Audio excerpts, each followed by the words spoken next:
بسم الله الرحمن الرحيم.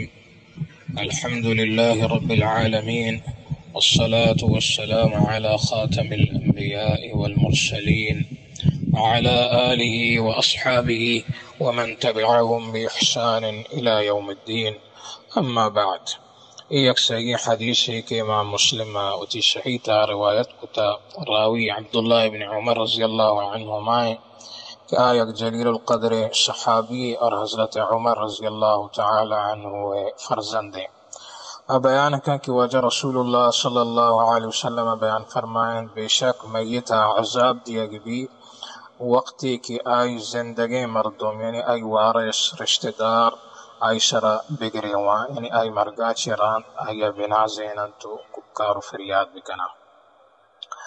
تو ادا ایچی سرپد بوگی اول کی ای حدیث تا گرے وگا چھے مراد عام گرے وگ نہیں، ہر سے ریچگ نہیں، ہر سے ریچگ جائزیں اور شریعت منع نہیں، بلکہ ایک شفقت اور رحمتی کہ اللہ تعالی ہر انسان دل تہا مانکتا.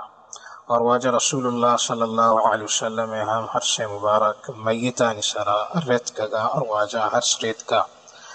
دومی چیز جانگی ہے کہ ادا بظاہر ہمیں اشکال پیدا بھی کہ قرآن تھا اللہ رب العالمین بیان فرمانی وَلَا تَزِرُ وَازِرَةٌ وِزْرَ أُخْرَى، دیگر گناہ بارا دیگر انسان چستنا کا یعنی گناہی بکان دیگر اور اللہ تعالی سزا دیگر بدان چھونا بھی. تو گوڑا یہ حدیث معنی و مفہوم صحیح چیئے. تو ادا یہ سرپد ہوگی ہے کہ علماء حدیث واضح توجیہ بیان کتا چاہا یک توجیہ ہمشیں کہ ہما مردگ مرادیں ادا کہ آوتی زندگی تہا ای وڑیں چیزانی سرا وش بتا، یعنی آئی وتی راہ و رحبت ہمیں بتگان کہ آئی وتی مردگانی سرا ککار و فریاد و زاری کتا، ککار و صلوات کتا، یا وتی مردم دیتگان ای عمل سرا اور مانا نہ کتگان، یعنی ای چیز سرا وش بتا اور آئی راہ و رحبت ہمیں بتا. تو ظاہر ہے کہ ای میت کی میری گوڑا اسی مردم ہمیں راہ و رہبند زوران، تو ای گویا یک ذریعی بتا ہمیں غلطیں راہ و رہبند اختیار کرے گے. دومی توجیہ لہتی علماء ہمیں بیان کتا کہ ادا چھ مراد ہما میتیں کہ وصیت بکا کہ منی مرگا چھ بعد منا نازینک بھی منی سرا ککار و صلوات بھی. تو جاہلیت زمانگا عربا نتہا ای چیز یک شرف و فضیلت زانگ بتا کہ میت سرا گریوک بھی نازینک بھی ککار و صلوات بھی. تو بعض مردمہ زمانگا وصیت کتا کہ منی سرا بگرے ہوئے ککار و فریاد و زاری بکنے تاکہ مردم بزانا کہ یک عام مردمی نبوتا ہوتی قبیلہ یک شریں اور با فضیلت مردمی بتا. تو ادا چھ مراد علماء ہما انسانی کہ وصیت بکنا. اور اللہ تے علماء دا ہمیں توجیہ بیان کا کہ دا چھ مراد عذاب سزا نہیں کہ اللہ تعالی یا سزا و عذاب دا، بلکہ دا عذاب چھ مراد تکلیف ہے.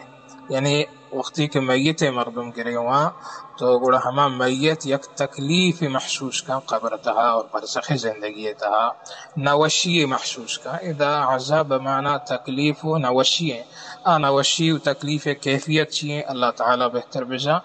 اور حدیث تہا عذاب بمعنی تکلیف اتکا، چکو وجہ رسول اللہ صلی اللہ علیہ وسلم ایک حدیث ہے کہ السفر قطعۃ من العذاب، کہ سفر عذاب ہے یک بحر ہے، یعنی بمعنی عذاب دا تکلیف ہے کہ سفر مردم تکلیف بھی پریشان بھی نوشی محسوس کا. تو آگو شاید عذاب اچھی مراد تکلیف ہیں کہ میتا یک وڑیں تکلیف محسوس بھی.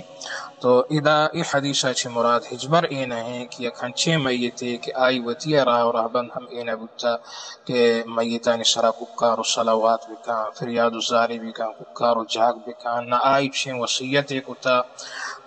تو ای وڑے میت کہ آئی رہبند ای وڑ نبوتا گا یا ای چیزانی سرا وش نبوتا و تی زندگی مردمان منا کتا. تو ای وڑے میتا اللہ تعالی زندگی نانی ککار و صلوات سزایا نہ دا، بلکہ دا مراد ہما میتا کہ آئی وڑے وصیتی بکنا یا ای راہ و رہبندانی سرا وش ببا. واللہ عالم بالصواب.